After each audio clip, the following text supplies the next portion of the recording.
하나님의 말씀 보겠습니다. 신명기 32장입니다. 21절 우리 다 같이 합독하여 읽겠습니다. 그들이 하나님이 아닌 것으로 내 질투를 일으키며 허무한 것으로 내 진노를 일으켰으니 나도 백성이 아닌 자로 그들에게 시기가 나게 하며 어리석은 민족으로 그들의 분노를 일으키리로다. 아멘. 제가 우상에 대해서 신명기 32장 21절 이 말씀을 통해서 한 16번 정도 했더라고요. 그런데 오늘은 좀 그 우상을, 지금까지 우리가 우상에 대해서 이렇게 살펴보았을 때 손으로 만든 우상이 아니라 우리 마음 속에 있는, 우리 내면 속에 있는 것들이 우상이었다, 이런 것들을 우리가 살펴보았습니다. 그렇다면 이제 우리가 이 우상을 어떻게 우리가 구별하고 막아야 되는가, 그런 것들에 대한 설명을 좀 해드리도록 하겠습니다. 그래서 우상에 대해서는 한 17번째 되는 그런 시간이 되지 않을까 싶어요. 32장 21절 말씀을 다시 한번 읽어보도록 하겠습니다.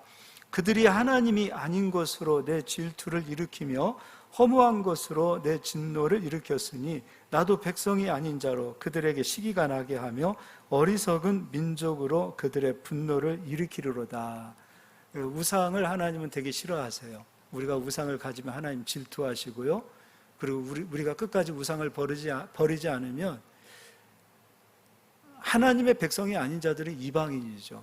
이방인들을 통하여 하나님께서 시기나게 하고 질투나게 하시겠다는 거예요. 그러니까 그리스도인들보다도 이방인들이 세상에서 더 머리가 되게 하시겠다라는 거죠. 그리고 예수님 믿는다라고 말하지만 우상을 버리지 못한 성도들은 땅바닥으로 내려가는 거예요. 밟히는 거예요. 그러면 우리가 질투하겠죠. 시기가 나겠죠. 우리는 예수님을 믿고 하나님의 자녀인데 이 땅 가운데서 초라하게 되고, 안 믿고 무당 섬기고 세상 섬기는 그런 사람들은 머리 위로 올라가는 그 모습을 보면서 우리가 질투하는 거죠. 얼마나 속상하겠습니까? 그래서 저는 우리 성도님들이 머리가 돼야 됩니다. 이건 사명입니다. 그리고 꼬리가 돼서는 안 돼요. 밟혀서는 안 돼요. 아담을 만드시고 하나님께서 처음 하셨던 말씀은 다스리고 정복하라는 말씀을 주셨어요. 땅에 충만하라 그랬어요. 아담이 하나님 말씀에 불순종했을 때 아담은 밟히는 자가 됐어요. 다스릴 수가 없었어요. 이와 같이 우리가 하나님 말씀에 순종하는 자가 되었을 때 우리는 처음 아담에게 주셨던 그 말씀처럼 머리가 되고 꼬리가 되지 않는 것입니다. 이스라엘 백성들에게 신명기 28장에도 말씀하셨어요. 하나님 말씀에 순종하면 너희가 머리가 되고 꼬리가 되지 않으리라. 들어가도 복이요 나와도 복이다. 성읍에서도 복이요 들에서도 복이다 그랬어요. 심지어 너희의 자녀도, 그리고 너희의 기업도, 너희의 모든 소유도 너로 인하여 복을 받으리라. 그러나 네가 불순종하고 하나님 말씀에 떠났을 때는 너는 밟히는 자가 되리라. 성읍에서도 저주요 들에서도 저주요, 심지어 너희의 자녀들도 저주요, 너희의 소유, 너희의 기업도 저주를 받으리라. 우리는 하나님 말씀에 순종할 때 머리가 되고 불순종할 때 저주가 되는 거지요. 그래서 우리가 머리가 된다라는 것, 그냥 단지 높여진다 이런 차원이 아니라 그것은 사명입니다. 주님 말씀에 순종하여 주님의 복이 우리에게 머물고 이 복이 천대 만대까지 우리의 후손들에게까지도 흘러가야 되는 것, 이것이 저는 예수 믿는 자들의 사명이라고 생각합니다. 그래서 옆 사람 한번 인사하겠습니다. 머리 됩시다.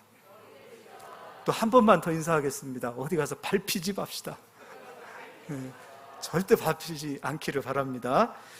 자, 오늘 말씀 제목은 무너진 구별됨을 수축하라라는 제목으로 말씀 전하도록 하겠습니다. 먼저 이사야서를 가서 보겠습니다. 이사야서 5장입니다.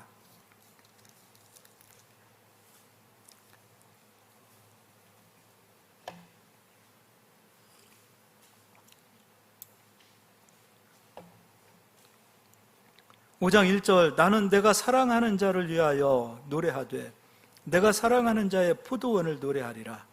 내가 사랑하는 자에게 포도원이 있으며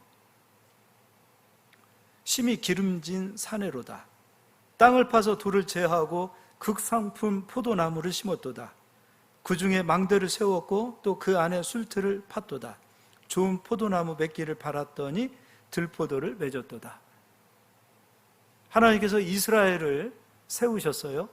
근데 그 이스라엘을 가리켜서 아주 최고급 극상품 포도나무를 심었다는 거예요. 근데 이스라엘에게 있어서 아주 좋은 포도나무 열매를 기대했던 하나님의 그 기대가 실망이 되어진 상태가 됐어요. 들포도나무 가지를 쓸모없는 그런 열매를 맺었어요. 7절에 내려와서 무릇 만군의 여호와의 포도원은 이스라엘의 족속이요 포도원은 이스라엘 족속이랍니다. 그가 기뻐하시는 나무는 유다 사람이라. 그들에게 정의를 바라셨더니 도리어 포악이요 그들에게 공의를 바라셨더니 도리어 부르짖음이었도다. 이스라엘은 하나님이 기르시는 포도나무 그리고 포도원이라는 거예요. 그런데 그 포도 열매가 쓸모없는 열매로 맺어진 상태에서 하나님께서 얼마나 마음이 아프셨을까요? 근데 오늘 이 포도원에 좀 얘기를 하자. 우리가 포도원이잖아요. 우리가 포도나무 열매를 맺어야 될 사람들이잖아요. 그런데 왜 아름다운 열매를 맺지 못하는가? 그 부분에 대해서 한번 좀 고민을 좀 해봤으면 좋겠습니다.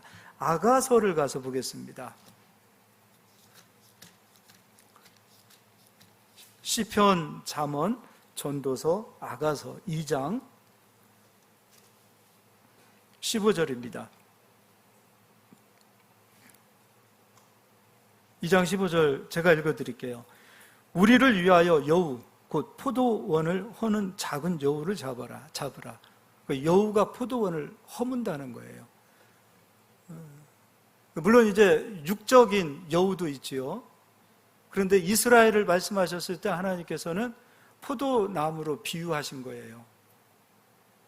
육적인 포도나무도 있지만 하나님께서는 이스라엘 전체를 포도원으로 보셨던 거죠. 근데 이스라엘에게 있어서 그 믿음, 신실한 믿음, 그리고 하나님을 향한 그 순수한 믿음이 허물어지는 일들을 누가 하냐면 여우가 하더라는 거죠. 그럼 실질적으로 육적인 여우도 있겠지만 영적인 여우도 있겠지요. 여우, 늑대 이런 육적인 동물들도 있겠지만 여우와 같은 늑대와 같은 그런 영적인 그런 존재들도 있다라는 거죠. 이스라엘이 포도원이다. 근데 그 포도원을 허무는 여우가 있다라는 것이지요. 15절 우리를 위하여 여우 곧 포도원을 허는 작은 여우를 잡으라. 우리의 포도원에 꽃이 피었습니다. 그럼 실제로 이스라엘에게 있어서의 포도농사입니다. 이제 우리가 성지순례를 한번 가보면 이스라엘 땅을 보게 될 텐데 이스라엘에는 비가 1년 365일 내리지 않아요. 겨울철에 우기에 잠깐 비가 내립니다. 그 빗물을 받아서 저장하고 그리고 그것을 생수로도 쓰고 그리고 가축도 먹이고 그런 아주 물이 귀한 나라죠. 근데 이스라엘의 포도는 귀한 포도입니다. 지금도 전 세계에서 가장 귀한 포도 하면은 이스라엘의 포도다 이렇게 이야기하고 있어요. 그래서 이스라엘에게 있어서 물이 없는데 물을 필요로 하는 그런 포도나무인데 어떻게 해서 이 포도나무가 열매를 맺게 되느냐 이거예요. 물론 비가 내릴 때는 비를 흡수하면 되지만 비가 오지 않을 때는 수분을 흡수할 수가 없는 그 상황에서 그 이스라엘의 포도나무에 생명을 주는 생수는 무엇이냐면 바로 이슬이에요. 낮에는 덥습니다. 그리고 밤에는 춥습니다. 기온차가 있어요. 그 기온차에 의해서 밤에 이슬이 맺혀요. 그리고 그 이슬이 새벽에 해가 뜰 때 이제 땅으로 토지로 떨어지기 시작합니다. 우리의 믿음과 우리의 신앙생활도 똑같아요. 하나님의 말씀 은혜는 어느 날 갑자기 폭포수처럼 막 오는 것 물론 그럴 수도 있죠. 그러나 날마다 그렇게 오면 안 되죠. 1년 365일 그냥 장마비가 내린다고 생각해 보십시오. 농작물 다 죽습니다. 우리의 믿음도 마치 이 이슬이 우리의 심령에 떨어지는 것처럼 우리의 믿음도 성장하게 되는 것을 보게 됩니다. 그런데 그 이슬이 토지에 떨어지는 그 이슬이 토지가 단단한 토지가 되었을 때 돌덩어리 같이 그냥 굳어있는 그런 토지가 되어지면 그 이슬이 그 토지에 떨어지지가 않아요. 그래서 마태복음 13장에 하나님께서 그 비유를 주셨어요. 씨에 대한 비유, 땅에 대한 비유를 주셨어요. 씨는 하나님의 말씀이고 땅은 바로 우리의 심령이라고 그랬어요. 그러니까 하나님의 말씀이 우리의 심령에 떨어졌을 때 좋은 밭, 좋은 마음이 되어야 하나님의 말씀이 우리 심령에 떨어지고 그 말씀이 우리 안에서 생명이 되어 열매를 맺지요. 가시밭, 돌밭, 길가밭 단단하지요. 특징이. 포도원에 포도나무가 심겨져 있고 포도나무 사이에 그 토지가 단단한 토지가 되어지면 이슬이 떨어지지가 않아요.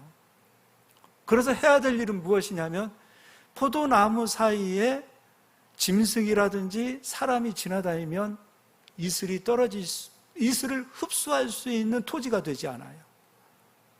부드러운 토지를 만들기 위해서는 가축이 되었든 짐승이 되었든 사람이 되었든 포도나무 사이를 지나다녀서는 안 돼요. 그 토지를 밟아서는 안 되는 거예요. 그래서 울타리를 쳐야 돼요. 그 울타리를 쳐서 사람들이 넘어오지 못하도록, 그 울타리를 쳐서 짐승들이 넘어오지 못하도록. 그래서 울타리는 그만큼 포도농사에 있어서 중요한 생명과 같은 역할을 합니다. 지금도 뭐 고란이나 이런 것들이 가축 그 논밭에 내려와서 그 농작물을 먹고 멧돼지 같은 것들이 먹고 그래서 그 농사에 피해를 많이 보듯이 마찬가지로 사람이 그 포도나무 사이를 걸어 다닌다. 또는 가축이 걸어 다닌다. 짐승들이 지나다닌다. 그럼 그 땅은 단단해지고 단단해진 그 토지에는 이슬이 맺혀지고 이슬을 흡수할 수가 없어요. 이것이 바로 이스라엘의 농사법이에요. 실상 농사는 누가 짓냐면 하나님이 짓는 것인데 사람이 막 이리저리 다니면서 포도나무를 관리하는 게 아니에요. 울타리를 잘 경계를 허물어진 울타리를 농부는 잘 관리해야 돼요. 그 허물어져 있고 틈새가 있는 그곳으로 누가 들어가냐면 여우가 들어가는 거예요. 여우가 들어가서 울타리를 망가뜨리고 그 토지를 걸어 다니는 거예요. 여우가 포도를 따먹는다가 아니에요. 울타리를 허무는 거예요. 그럼 설치류들도 들어가겠죠. 그 구멍으로 작은 아이들이 들어가겠죠. 또 그 벌어진 틈 사이에 이제는 사람들도 들어갔다 나왔다 하겠죠. 그때 포도 농사가 망치는 거예요. 울타리 관리예요. 농부는 울타리를 잘 관리해야 돼요. 그래야 여우가 들어가지 못하도록 하는 거예요. 에스겔서에서는 이 여우가 누구다라고 아주 명확하게 말씀을 하고 있어요. 에스겔서 13장을 보겠습니다. 에스겔서 13장 1절부터 읽어드리도록 하겠습니다. 여호와의 말씀이 내게 임하여 이르시되 인자야 너는 이스라엘에 예언하는 선지자들에게 경고하여 예언하되. 구약시대에는 하나님의 말씀을 증거하는 선지자들이 있죠. 신약시대에도 선지자 있죠. 물론 강단에서 하나님의 말씀이 선포되어지는 것도 선지자와 같은 역할이라고도 볼 수 있습니다. 선지자들에 대해서 얘기하고 있어요. 그런데 이 선지자들에 대해서 경고하여 예언하라는 거예요. 에스겔 보고. 하나님 말씀을 전하는 자들에게도 가서 예언하라 이거예요. 경고해서. 그런데 어떤 경고를 하는가? 자기 마음대로 예언하는 자에게 말하기를 너희는 여호와의 말씀을 들으라. 그러니까 하나님의 말씀을 전하는, 하나님의 뜻을 전하는 선지자들에게 경고하여 말을 해라. 어떤 경고를 하는가? 너 왜 네 마음대로 하나님 말씀 전하느냐 이거예요. 그래서 3절에 주 여호와의 말씀에 본 것 없이 하나님 말씀을 전하라고 세워놨는데 말씀 전하지 않고 자기 심령을 따라 예언하는 어리석은 선지자에게 화가 있을진저. 말씀을 증거하는데 말씀이 아닌 자기 심령을 따라 하나님 말씀 전하는 자들을 누구라고 말하고 있냐면 4절에 이스라엘아 너희 선지자들은 황무지에 있는 여우 같으니라. 이스라엘 백성들이 하나님 말씀으로 잘 세워지고 하나님의 말씀을 따라가고 하나님 말씀에 순종하도록 하나님은 선지자를 세우셨거든요. 근데 이 선지자들이 이스라엘 백성들의 믿음을 허물어 버립니다. 이스라엘 백성들의 신앙을 허물어 버리는 거예요. 오히려 차라리 세상이 이스라엘 백성들의 믿음을 허물어 버리면 그런가 보다 할 수 있는데, 하나님의 말씀을 전하는 자들이 하나님의 사람들의 믿음을 허물어 버리는 거예요. 그런데 언제 허무는가? 말씀이 없는 자기 심령을 따라 하나님의 뜻을 전하는 거예요. 거짓 선지자, 그들을 가리켜서 황무지의 여우라고 말하는 거예요. 3절을 다시 한번 읽어드릴게요. 주 여호와의 말씀에 본 것 없이 자기 심령을 따라 예언하는 어리석은 선지자에게 화가 있을진저 이스라엘아, 너희 선지자들은 황무지에 있는 여우 같으니라. 9절도 이거 다 읽어보면 시간이 없어요. 좀 몇 절만 읽어드릴게요. 9절도 그 선지자들이 허탄한 묵시를 보며 거짓 것을 점쳤으니 내 손이 그들을 쳐서 내 백성의 공회에 들어오지 못하게 하며 이스라엘 족속의 호적에도 기록되지 못하게 하며 이스라엘 땅에도 들어가지 못하게 하리니 너희가 나를 여호와인 줄 알리라. 이렇게 칠 것은 그들이 내 백성을 유혹하여 평강이 없으나 평강이 있다 함이라. 어떤 사람이 담을 쌓을 때 그들이 회치를 하는도다. 17절 내려와서 너 인자야, 너희 백성 중 자기 마음대로 예언하는 여자들에게 경고하며 예언하여. 여기서도 자기 마음대로 예언하는 여자들, 말씀에 본 것 없이 꿈을 전한다든지, 말씀에 본 것이 없이 환상을 말한다든지, 말씀에 본 것이 없이, 여러분 정치는 이념 아닙니까?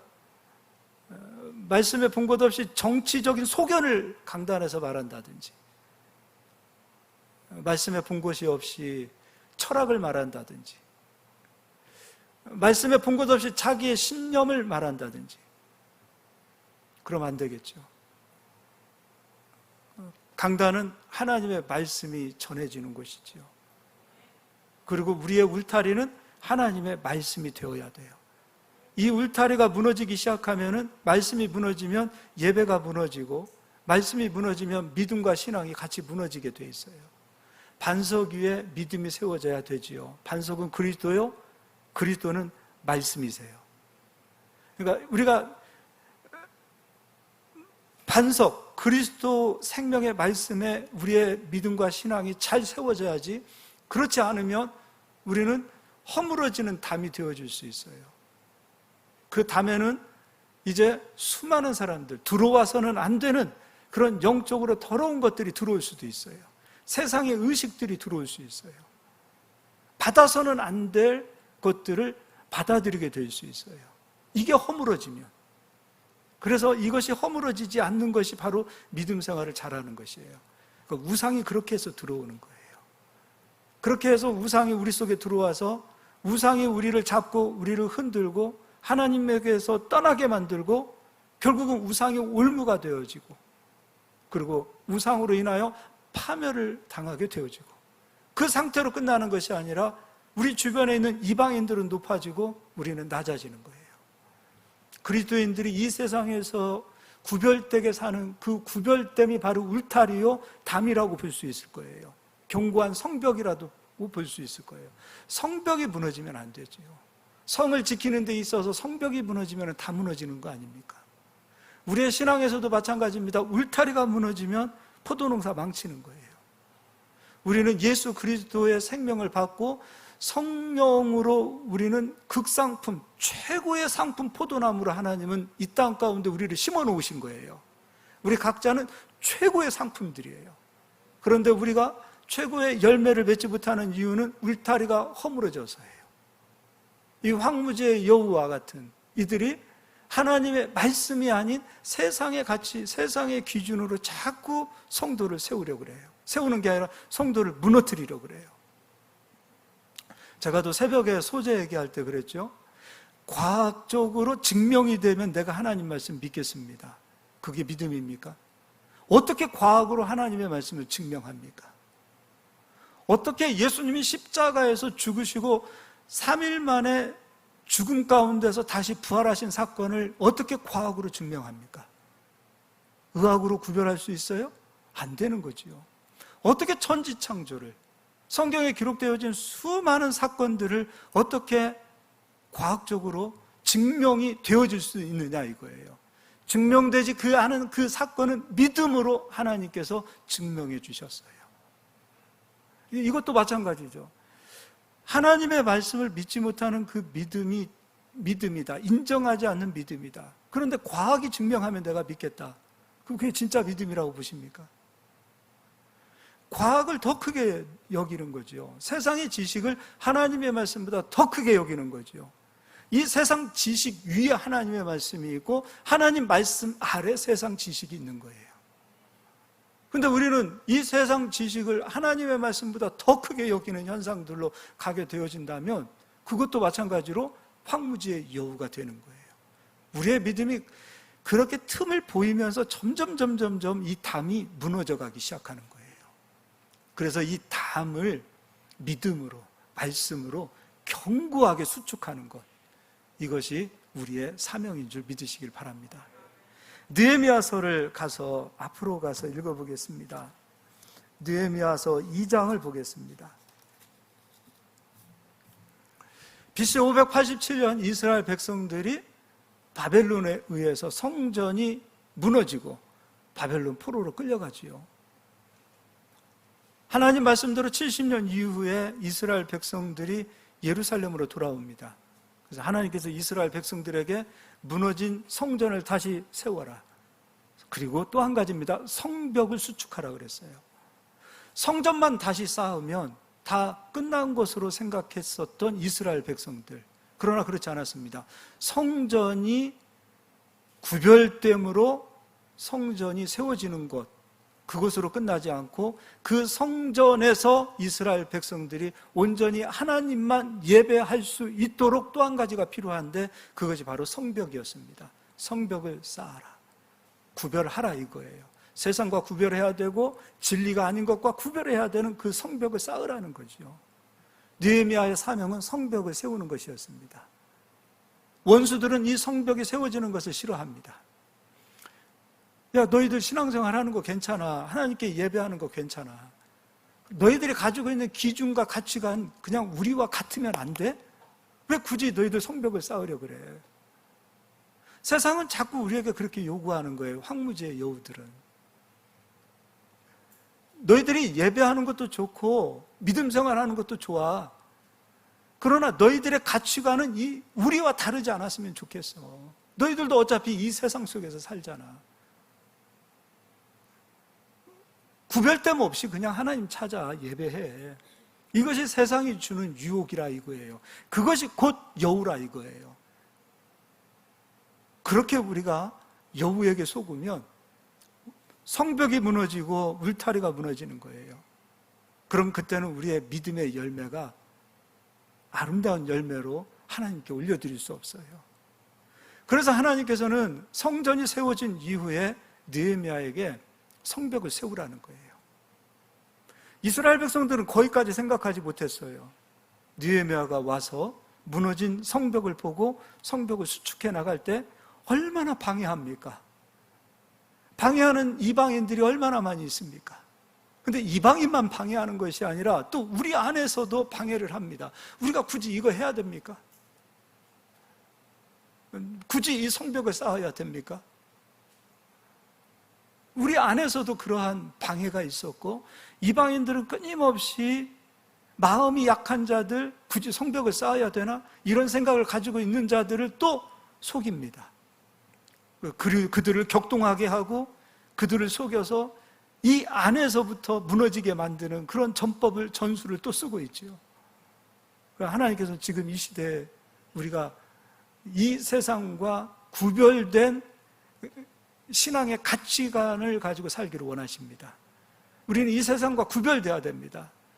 구별된 그리스도인이 되지 않으면 안 됩니다.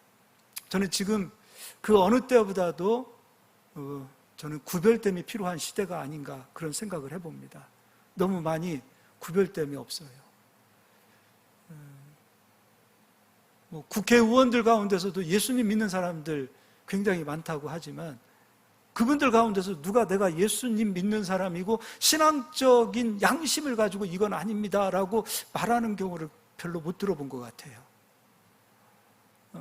그들도 정치는 정치고 신앙은 신앙이고 그런 생각을 갖는 것 같아요.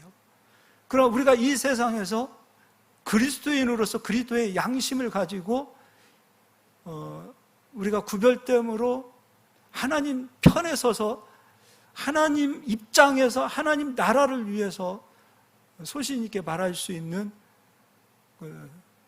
성도들이 되어야 된다고 생각해요. 근데 왜 점점점 그런 믿음의 소신들이 없어지는가 생각해 봤을 때 구별됨이 없어졌어요. 구별됨이 많이 사라졌어요. 그게 좀 안타까워요. 이제 2장을 좀 읽어보도록 하겠습니다. 13절입니다. 그 밤에 골짜기 문으로 나가서 용정으로 본문에 이르는 동안에 보니 예루살렘 성벽이 다 무너졌고 성문은 불탔더라. 17절 후에 그들에게 이르기를 우리가 당한 공경은 너희도 보고 있는 바라. 예루살렘이 황폐하고 성문이 불탔으니 자 예루살렘 성을 건축하여 다시 수치를 당하지 말자 하고. 이 성벽이 무너지고 성벽이 세워지지 않으면 그리스도인들은 수치를 당하는 거예요. 적당히 세상 사람과 나 예수 믿는 거 감추고 그들과 하나가 되어서 구별됨 없이 살아가면은 육신적으로는 조금 편할 수 있겠지만 결국은 그것이 곧 교회의 수치요 그리스도가 이 땅에서 수치를 받는 거예요. 수치받는 거죠. 주일날 주일은 쉽니다라고 간판을 딱 붙이는 것, 나는 얼마나 좋은 것인지 모르겠어요. 그런 것도 필요하지 않을까 싶어요. 나 예수 믿는 사람입니다 라고 자신 있게 얘기하는 것, 이것도 전 중요하다고 봅니다. 그것이 되어지지 않으면 그리스도가 수치를 받아요. 우리가 수치를 받는 건 상관이 없지만 예수 그리스도께서 수치를 당한다는 것은 우리가 자존심 상하는 일이에요. 성벽이 세워져야 돼요. 명확한 기준이 있어야 돼요. 나 예수님 믿는 사람입니다 라고 말할 수 있어야 돼요. 제가 우리 친구 집사님들에게 책상에다가 꼭 놓을 수 있는, 예수님 믿을 수 있는 그 말씀을 이렇게 선물을 줘요. 그리고 이제 한번 놀러 가서 이렇게 봐요. 그러면 없어요. 안 보이는 곳에 이렇게 감춰두는 경우들이 많아요. 그러면 안 돼요. 보이는 곳에 놓으실 수 있어야죠.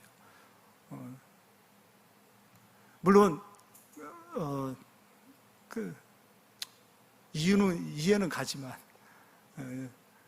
그런 것도 좀 마음이 좀 그래요. 자, 이제 데살로니가 전서 3장을 가서 보도록 하겠습니다.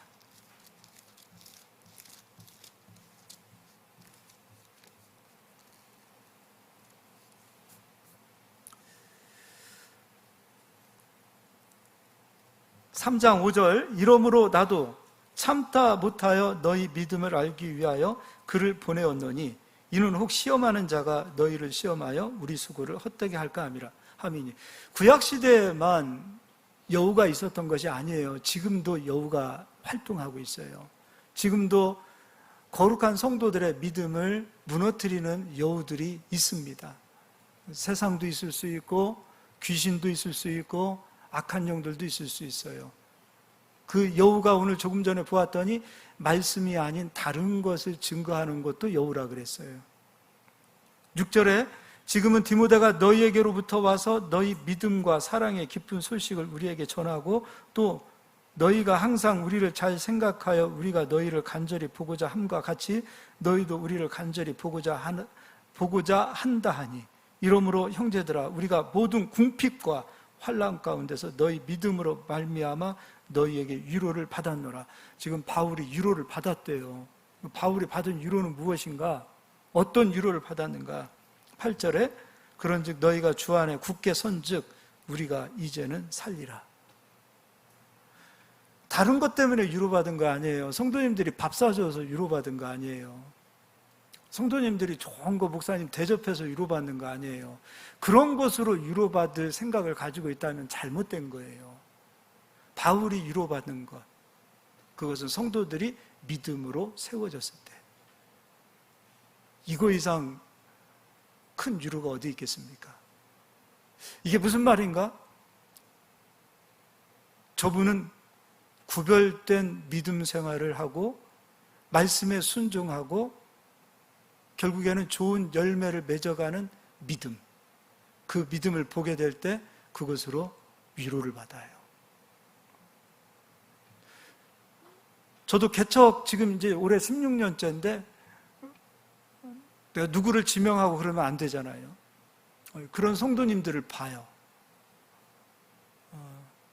이런 성도님들이 생기기 시작하는 거예요. 예수님을 몰랐던 사람이 예수님을 알게 되고, 알게 되는 것으로 끝나는 것이 아니라 어느 순간에 보면 믿음의 열매들을 맺어가고 그런 간증들이 있고, 그렇게 제가 신경을 쓰지 않아도 믿음으로 서가는 사람들이 있어요. 신경 안 쓰는 게 아니라 다 보고 있죠. 그럴 때 받는 감사가 있어요. 아, 이제 좀 살았다. 그 믿음으로 서 있지 못하면 가슴 여기 이 한 곳에서 그냥 제가 표현은 안 하죠. 그리고 약한 모습 보이지 않으려고도 제가 하지요. 불안한 모습 보이지 않으려고 하죠. 그러나 마음 한 곳에서 굉장히 막 가슴이 두근두근한 분들도 계셔요. 그런데 그런 분들이 어느 순간에 믿음으로 세워져 있어요. 그럼 그때 감사합니다, 아버지. 또 아버지가 하셨군요. 오늘 우리 저기 권사님께서 아드님을 위해서 이렇게 오셨어요. 시간을 내서. 저도 우리 딸아이들을 생각해 볼 때, 제가 이 다음에 눈을 감고 이제 이 세상을 떠나가야 되는 시점에 우리 딸아이들이, 저의 자녀들이 믿음으로 서 있지 못하는 모습을 보면, 아, 어떻게 눈 감을까? 그런 생각을 해봐요. 먼저는 가족을 놓고 보았을 때, 내가 눈을 감고 가더라도 저 아이들이 예배자로 살고 하나님의 사람으로 살고 그리스도를 위해서 사는 자녀들이라면 얼마나 감사하겠어요. 그런데도 나는 떠나 하나님 품에 안기면 되지만 남겨진 아이들을 보면 불안한 느끼잖아요. 우리가 아이들이 믿음으로 섰는지 믿음으로 서 있지 않은지 알잖아요. 믿음으로 서 있지 아니한 그 상태가 되었다면 이렇게 표현하면 그러지만 가슴에 한이 남을 것 같아요. 어떻게 눈을 감을 수 있겠어요? 이게 믿음의 사람들이에요. 믿음의 사람들은 믿음으로 서 있을 때에 감사하고 믿음으로 서 있지 못하는 상태를 보았을 때 마음에 근심이 있어야 돼요. 마음에 답답함이 있어야 돼요. 성벽이 무너졌을 때 느헤미야가 막 속이 터졌던 것처럼 믿음의 사람들은 믿음이 무너져 있는 것을 바라볼 때 속이 터져야 돼요. 이 세상을 바라보고 다음 세대의 우리 믿음을 바라보고 그런 걸 보면 마음 한편에서는 나는 구원을 받아서 감사해요, 할렐루야 할 수 있지만 우리는 이 땅에서 남겨진 그 상태에서 남겨진 다음 세대들을 보고 어딘지 모르게 마음에 답답함이 있어야 된다고 봅니다. 저는 이 답답함도 필요하다고 봅니다.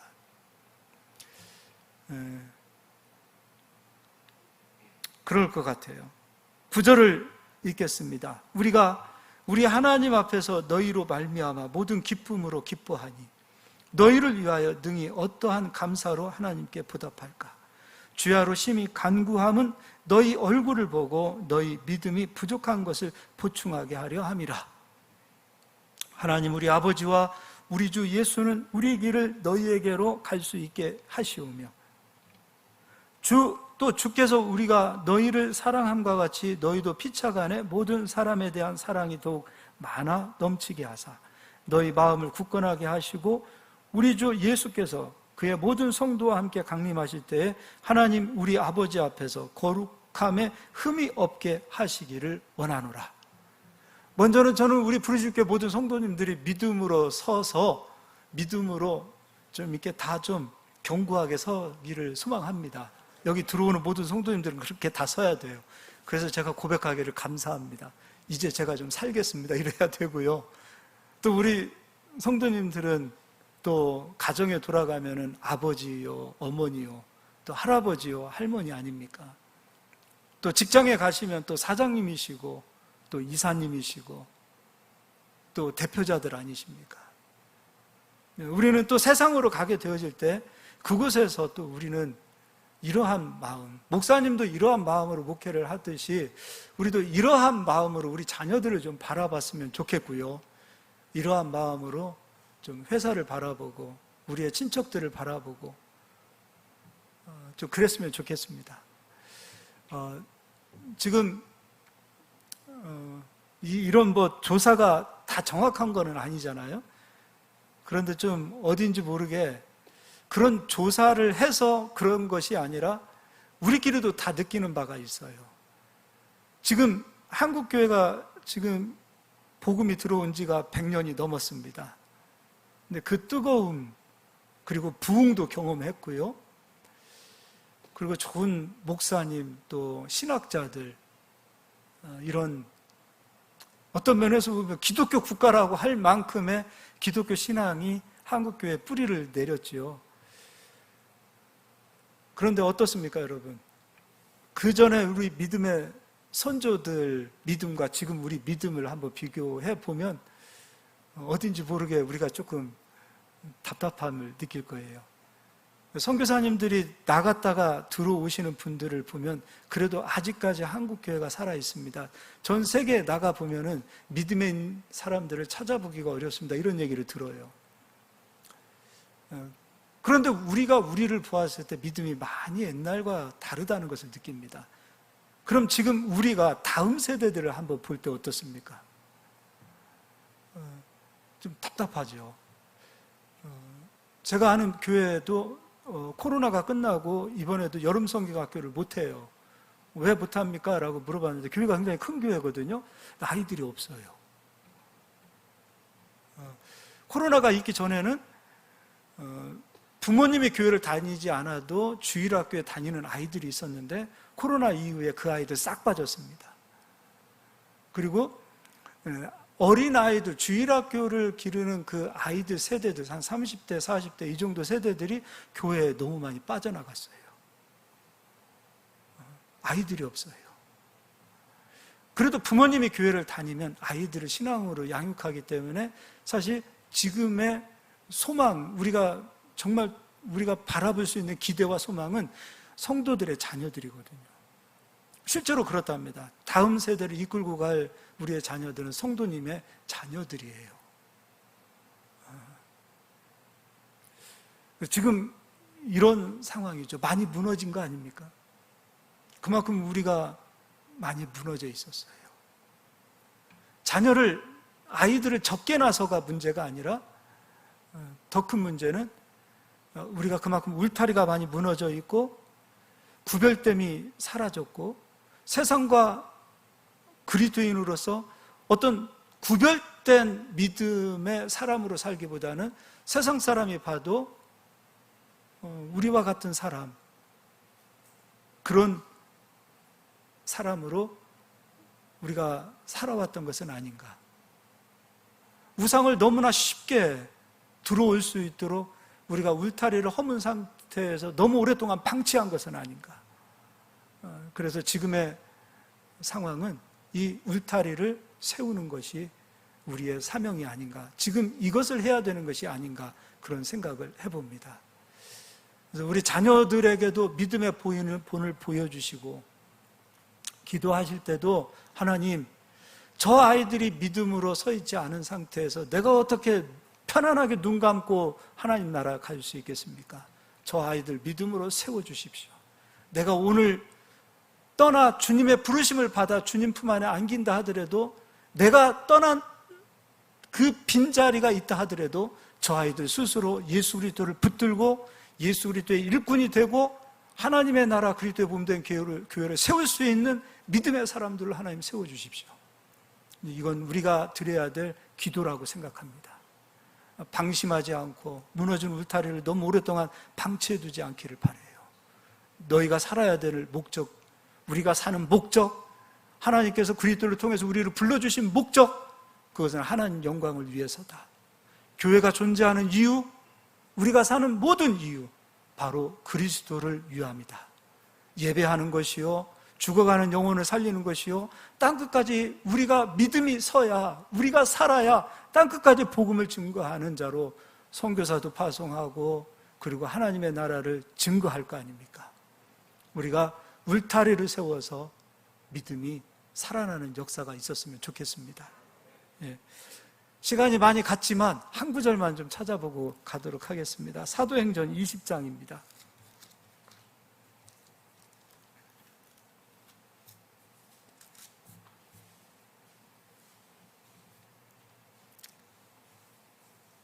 (28절부터) 이 말씀은 바울이요, 이제 예루살렘으로 올라가기 직전입니다. 예루살렘으로 올라가면 바울이 이제 붙잡혀요. 그리고 이제 쇠사슬에 결박이 되어서 로마로 끌려갈 것을 이제 바울이 하나님께서 알려주셨어요. 그래서 제자들에게, 교회에게 말을 합니다. 이제 너희들 나 못 볼 거야. 볼 수 없을 거야. 나는 이제 결박당하여 어디로 끌려갈지, 어떤 상황을 맞이할지, 환난과 결박이 나를 기다리고 있다라고 이야기할 때에 그 제자들 앞에서 바울이 이런 얘기를 합니다. 어떤 말을 하는가? 28절입니다. 여러분은 자기를 위하여 또는 온 양떼를 위하여 삼가라. 성령이 그들 가운데 여러분을 감독자로 삼고 하나님이 자기 피로 사신 교회를 보살피게 하셨느니라. 내가 떠난 후에 사나운 이리가 여러분에게 들어와서 그 양떼를 아끼지 아니하며, 여기서도 사나운 이리, 구약 성경에는 포도원을 하는 여우, 이 사나운 이리가 와서 무엇으로 교회와 성도들을 핍박하는가? 바로 말씀이 아닌 다른 것으로, 진리가 아닌 다른 것으로, 복음이 아닌 다른 것으로. 어찌 그렇게 구약 성경하고 똑같습니까?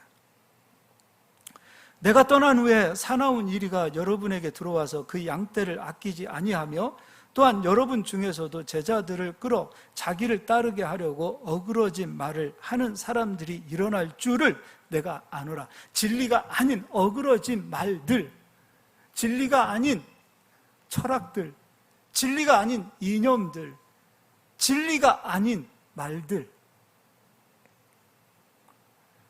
그런 것으로 교회를 핍박하는 거예요. 이게 진짜 핍박이에요. 31절, 그러므로 여러분이 일깨어 내가 3년이나 밤낮 쉬지 않고 눈물로 각 사람을 훈계하던 것을 기억하라. 지금 내가 여러분을 주와 및 그 은혜의 말씀에 부탁하노니 그 말씀이 여러분을 능히 든든히 세우사 거룩하게 하심을 입은 모든 자 가운데 기업이 있게 하시리라. 성도가 견고하게 세워져야 될 울타리는 말씀입니다. 어그러진 말이 아니에요. 진리의 말씀이에요. 이 말씀으로 우리가 울타리를 세우게 되어진다면 말씀이 기업이 있게 하세요. 말씀이 열매를 맺게 하세요.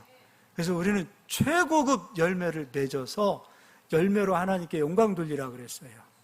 이 열매로 하나님께 영광을 돌릴 수 있는 우리 모든 성도님들이 되시기를 예수의 이름으로 축복합니다.